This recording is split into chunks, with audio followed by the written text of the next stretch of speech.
Quiero hacer entonces la presentación de la doctora Mirta Natividad Arce Camacho, senadora nacional del Estado Plurinacional de Bolivia. Es abogada, magíster en Educación Superior, diplomada en Derecho Civil, especialista en Educación Superior, autora de 3 libros, fiscal de sustancias controladas, consultora de la Oficina contra la Droga y el Delito de las Naciones Unidas, asesora del Gobierno departamental, jefe departamental de Seguridad Ciudadana y diputada nacional, senadora nacional, Estado Plurinacional de Bolivia. Démosle la bienvenida a través de este fuerte aplauso a la doctora Mirta Natividad Arce Camacho.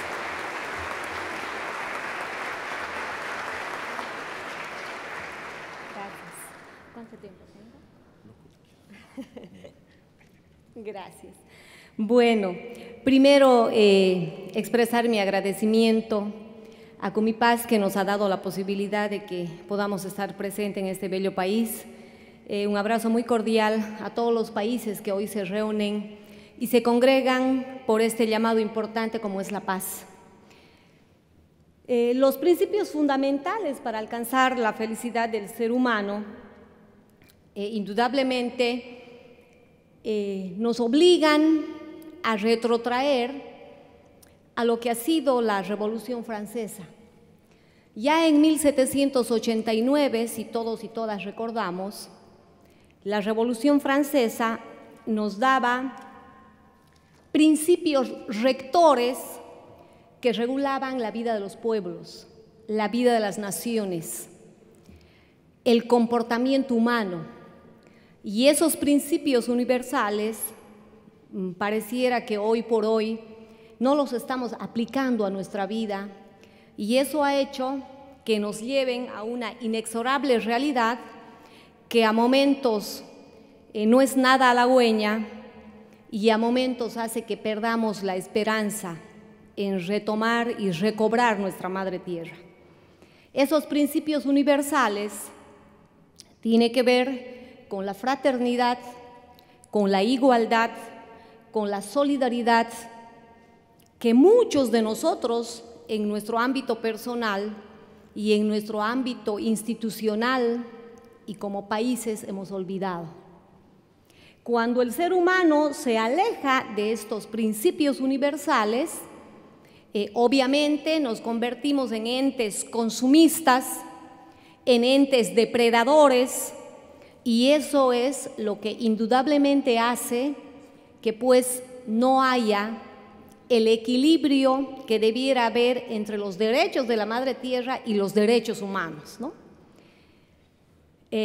Con seguridad los días anteriores han escuchado bastante el tema legislativo, el tema de la legislación internacional, tanto de los derechos humanos, que parten con la Declaración de los Derechos Humanos, pasa por el Pacto de San José de Costa Rica, pasa por el Convenio 169 para pueblos indígenas y tribales, pero de gana nos sirve tener los mejores instrumentos internacionales si no tenemos mecanismos de seguimiento a la aplicación de esos instrumentos internacionales.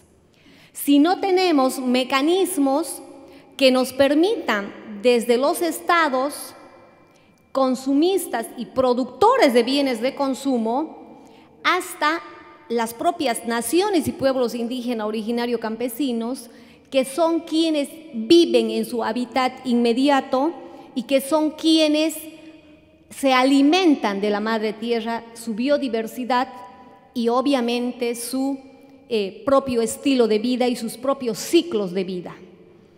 Es por eso que centrar nuestra atención únicamente en los instrumentos internacionales creo que no es lo único ni lo último que deberíamos hacer. Es importante también centrarnos indudablemente en la legislación interna de cada país. Podemos tener normas importantes, normas según nuestra visión ya completas en los diferentes estados, pero creo que para lograr la felicidad del ser humano no únicamente hace falta tener las normas, hay que tener la suficiente capacidad, y este es un desafío para nuestros estados, la suficiente capacidad de no solo generar un marco normativo interno, que en la mayoría de los casos lo hacemos en estrecha correspondencia con lo que son las convenciones internacionales, los tratados bilaterales, multilaterales que en la materia pudiésemos tener, pero les digo que esto va más allá. Y va más allá porque la legislación de cada país necesita, pues, la implementación de esas normas. En Bolivia, por ejemplo, tenemos la ley 071, que es la ley de la madre tierra. Esta ley hace mención a lo que algunos de el colega que me ha antecedido lo decía. En esta ley no solo que tenemos los derechos de la madre tierra, sino que tenemos las obligaciones del Estado. ¿Cuáles van a ser las obligaciones del Estado para encarar de manera holística, de manera integral, los grandes desaciertos que creamos los propios seres humanos? Los grandes desaciertos que generamos y la gran depredación que en muchos casos se generan desde los propios seres humanos. Es por eso que, al margen de las obligaciones del Estado plurinacional, la ley boliviana prevé los deberes de las personas, de cada una de las ciudadanas y ciudadanos del Estado plurinacional de Bolivia, qué deberes tenemos nosotros también para con la madre tierra. Y esta suerte de legislación interna de cada país, a veces tenemos mucha tendencia a la penalización, es decir, de tomar políticas públicas para que estas acciones de depredación, del alto efecto invernadero, del calentamiento global, etcétera, las llevemos al ámbito netamente de la penalización. Pero yo soy una persona que ha puesto siempre, más que por la penalización, por la prevención.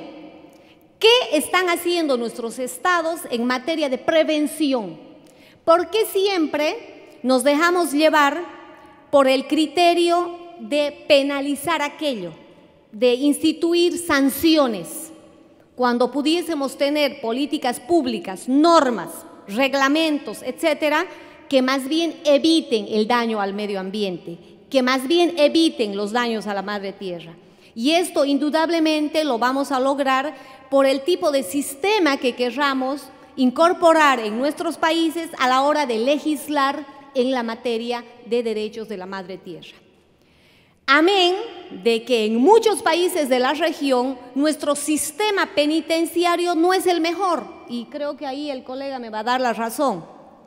La mayoría de los sistemas penitenciarios de nuestros países adolecen de muchísimos defectos, de muchísimas fallas. De pronto queremos penalizarlo todo y nos vemos con serios problemas a la hora de cumplir las sanciones, ¿no? Entonces creo de que hay que pensar esto a la hora de nuestras legislaciones internas. Y obviamente la legislación no lo es todo. No lo es todo cuando nosotros queremos reconocer estos derechos de la madre tierra, el derecho a la vida, a la diversidad de la vida, el derecho al agua, al aire limpio, al equilibrio, a la restauración, al vivir libre de contaminación, que son los derechos que fundamentalmente la ley boliviana, la 071, los reconoce. Y yo quiero detenerme un poquito en el derecho a la restauración. El derecho a la restauración de la madre tierra, la legislación boliviana, lo pone como un derecho que debe ejecutarse de manera oportuna y efectiva de los sistemas de vida afectados por las actividades humanas de manera directa o indirecta. Hay actividades que desarrollamos los seres humanos que de manera directa o indirecta afecta a la madre tierra, afecta a su biodiversidad, afecta a sus fuentes de agua, afecta a la falta de aire libre de contaminación. ese derecho a la restauración, que fundamentalmente en varios países de la región tiene que ver con hidrocarburos, tiene que ver con carreteras, tiene que ver con minería, tiene que ver con los temas marítimos, y obviamente que nos tienen que llamar a una profunda reflexión. Muchos países, hoy por hoy el caso de Bolivia, vivimos de los hidrocarburos, y justo mi zona, de la cual soy senadora, es la mayor productora de hidrocarburos en Bolivia. ¿Qué estamos haciendo nosotros como legisladores? En Bolivia, como en la mayoría de los países de la región, los legisladores tenemos tres funciones: legislar, gestionar y fiscalizar. Creo que en la mayoría es así, ¿no? ¿Sí? Bueno, nosotros con esas tres funciones muchas veces solo nos quedamos en la primera, solo hacemos leyes, no vamos a las otras dos. Hacemos muy poco ejercicio de esas otras dos funciones y atribuciones que tenemos. Y estas otras dos funciones me parece que son las más importantes, porque no todo se soluciona con leyes. Podemos tener una de las mejores leyes, pero si esta no se aplica, pero si esta no se implementa, ¿de qué nos sirve? Por ejemplo, esta ley es muy buena, la nuestra, crea la Defensoría de la Madre Tierra en su artículo 10. Pero ¿se habrá creado esta defensoría, por ejemplo? ¿Estos derechos se estarán cumpliendo? ¿Qué mecanismos tengo yo como legislador, como legisladora, para hacer que estos postulados sean una realidad para la Madre Tierra y que no queden solo en una ley, en un papel labrado? Porque si esto queda solo en una ley, en un papel labrado, no se va a hacer carne, no se va a hacer realidad en la resolución de los problemas de la Madre Tierra. Y creo que ahí los legisladores jugamos un rol fundamental para lograr esta tarea. Es por eso que yo pongo como desafíos de qué manera nosotros conciliamos estos derechos humanos versus los derechos de la Madre Tierra. Estos derechos humanos que generalmente están catalogados en los derechos de primera y segunda generación, ¿no es cierto? Estos derechos de la primera y la segunda generación, ¿cómo los concilio con los derechos de la tercera generación, donde está recogido el derecho al medio ambiente, por ejemplo, que son los derechos colectivos y diversos? Son los derechos colectivos y difusos, que los llama la doctrina del derecho. ¿Cómo logro yo desde donde estoy, político, parlamentario, diplomático, de que esto se convierta en una realidad? Pero que además, en la dinámica de Cumipaz, sea de manera pacífica, sea de manera que logremos a la vez la paz. Pareciera una tarea difícil, ¿no? Pareciera una tarea harto difícil.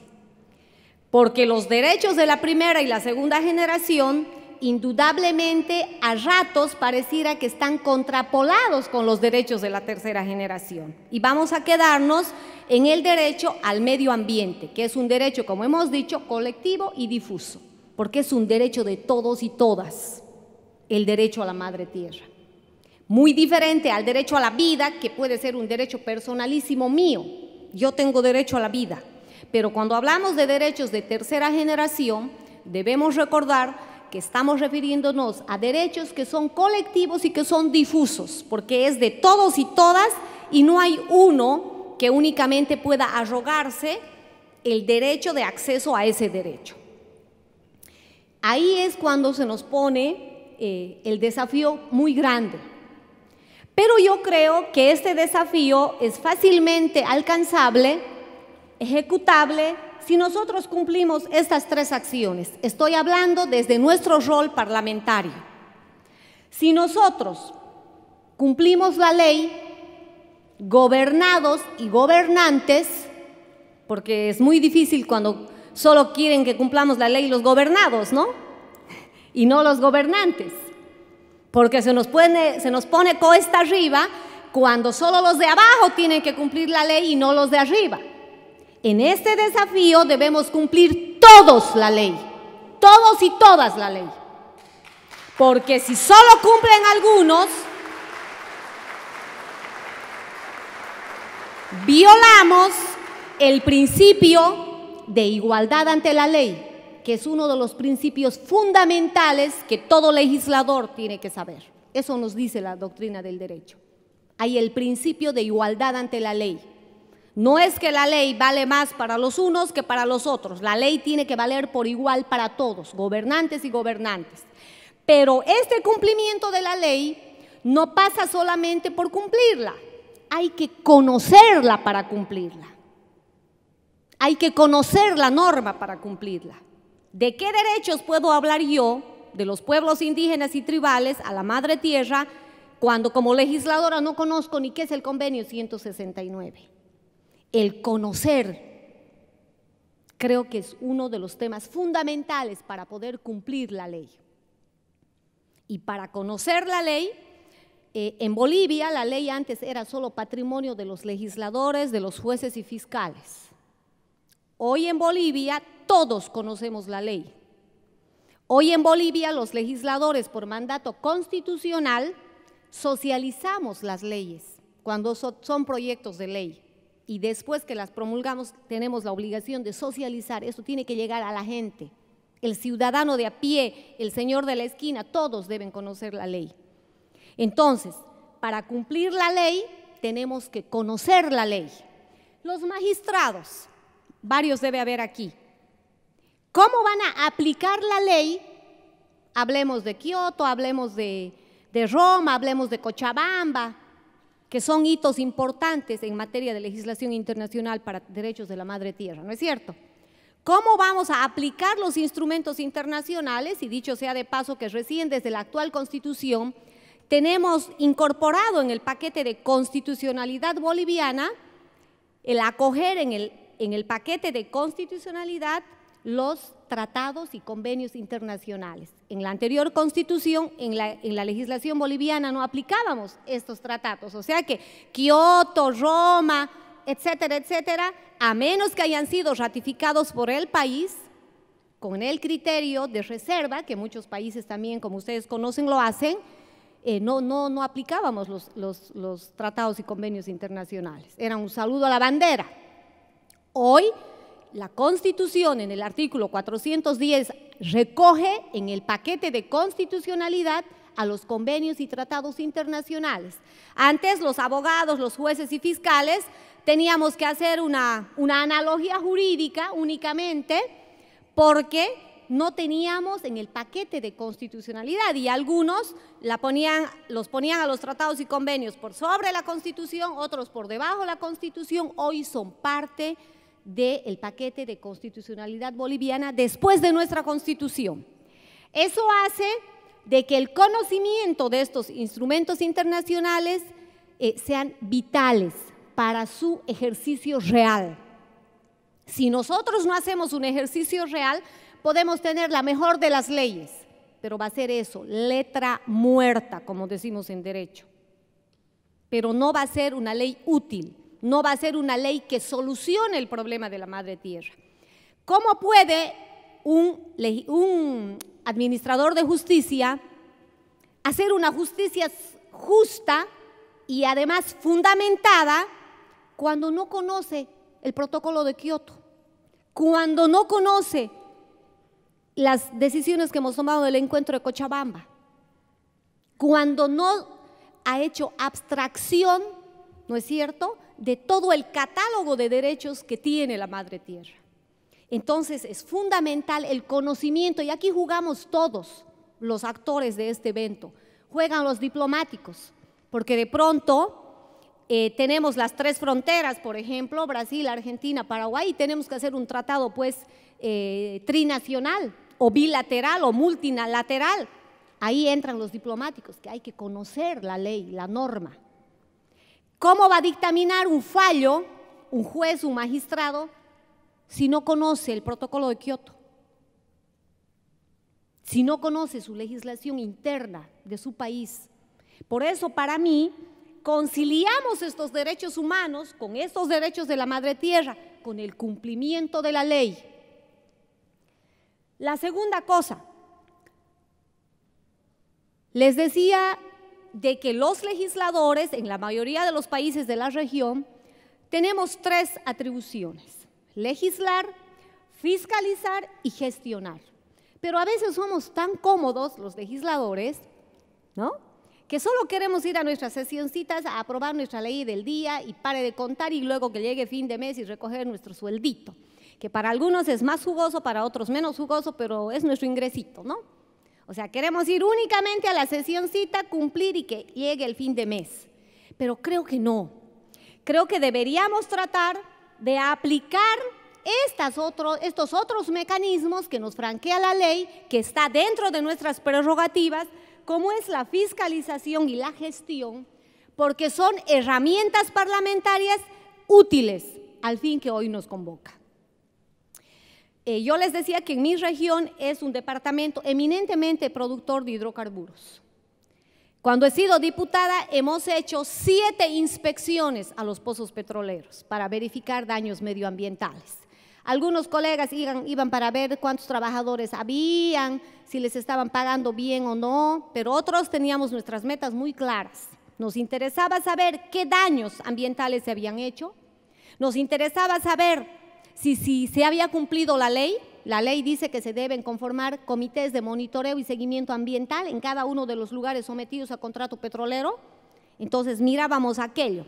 ¿Qué actividades de remediación, de monitoreo ambiental se habían hecho? ¿Se habían constituido los comités? Y además por las personas que dice la ley, que la habíamos aprobado ya unos años atrás, ¿no es cierto? Esas actividades de fiscalización son muy importantes. En los modelos de contratos petroleros que suscribimos, que se suscriben en Bolivia y que pasan por nosotros, por los parlamentarios, hay una cláusula que habla del tema medioambiental, porque son modelos estándares, ¿no? Y esa cláusula no tiene pues que ser solo un postulado. Ahí jugamos la fiscalización. Peticiones de informe escrito, peticiones a la macanita, 5 minutos me falta y me han dicho que hable el rato que quiera. Pero bueno, peticiones de informe escrito, peticiones de informe oral, interpelación al ministro de hidrocarburos, al ministro de Medio Ambiente y Aguas. Lo sentemos en el banquillo del acusado que nos explique qué está pasando con temas de hidrocarburos, en el tema minero. Que venga el ministro de Economía y Minas y nos explique por qué nuestras aguas de los ríos en Potosí, que es una ciudad eminentemente minera, por ejemplo en Bolivia, están profundamente contaminadas. El ministro de Medio Ambiente y Aguas que nos explique qué políticas públicas hemos implementado para sanear nuestros ríos, por ejemplo. Desde el Ejecutivo, ¿qué tienen en sus planes de desarrollo nacional, departamental, municipal, para superar esas deficiencias de daño medioambiental? Ese es nuestro real ejercicio parlamentario, creo yo. Mientras solo nos conformemos con rubricar la firmita de la ley, creo que no hemos hecho suficiente. Creo que aún quedan desafíos por hacer. Lo mismo en la gestión. ¿Qué podemos gestionar nosotros? La conformación de los comités de monitoreo ambiental, por ejemplo. Esas sí van a ser acciones concretas y no va a ser Cumipaz, la cumbre de integración, un eventito más al que hemos ido, sino un evento que en verdad nos ha inyectado nueva energía, nuevo compromiso para que de aquí en más cada uno de nosotros, desde lo parlamentario, desde lo diplomático, desde lo político, hagamos auténticas acciones, no mero activismo, acciones.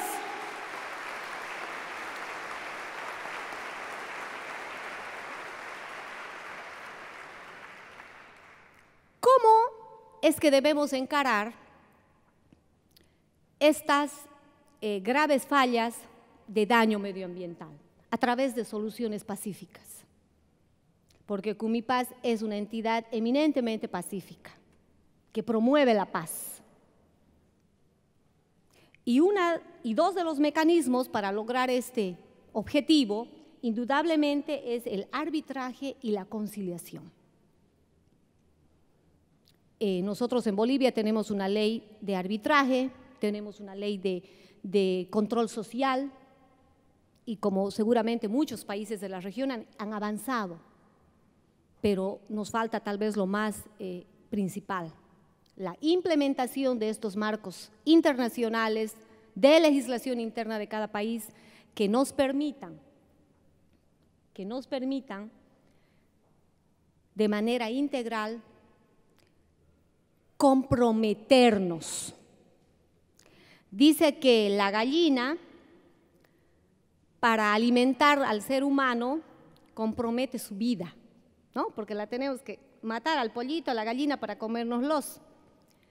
Pero hay otros espacios donde no nos comprometemos, únicamente participamos. Yo quiero lanzarles el desafío a políticos, a parlamentarios, a administradores de justicia, hoy aquí, desde Santiago de Chile, a que nos comprometamos con la Madre Tierra, a que todos trabajemos por la Madre Tierra. Muchas gracias. Muchas gracias a la doctora Mirta Natividad Arce Camacho por su exposición. Y quiero comunicarles que la doctora batió de emergente y, como decimos en Panamá, vino a batear de emergente con las bases llenas y la botó de cuadrangular. Pero también es importante destacar que esta organización ha sido tan buena y probablemente excelente que estos tipos de detalles se pueden resolver y cuando se resuelven quedan mejor que como inicialmente estaban planificadas. Así que un fuerte aplauso por esta presentación porque realmente demostró mucho manejo.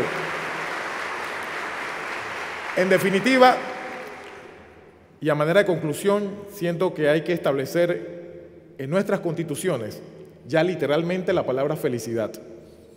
Ya no podemos definirla, ya no podemos argumentar más sobre el tema, tenemos que plantearla taxativamente. Y para ello tenemos que conciliar los derechos humanos con los derechos de la Madre Tierra. Creo que ese es un trabajo sumamente importante que tenemos como reto a futuro. Y sobre todo, tenemos que respetar la ley. Existen los instrumentos legales, existen los acuerdos internacionales, pero tenemos todos que respetarlos. Y eso sería un gran paso en la dirección correcta, fundamentalmente porque siempre sabemos lo que hay que hacer. Lo malo es que no lo hacemos y ya es tiempo de hacer las cosas y accionar, como lo dijo la diputada. Yo quisiera terminar porque realmente ya estamos sobre la hora con un pensamiento de un suizo, Enrique Federico Amiel, que dice que el mundo piense de mí lo que quiera, ese es asunto de ellos. Si me han de juzgar bien o mal, es su derecho. Mi deber es actuar con rectitud, como si la vida fuera justa, como si la patria fuera agradecida, como si el porvenir nos debiera la victoria, como si los hombres fueran buenos. Y yo agrego que más vale que seamos buenos, porque depende nuestra vida de ello. Muchas gracias.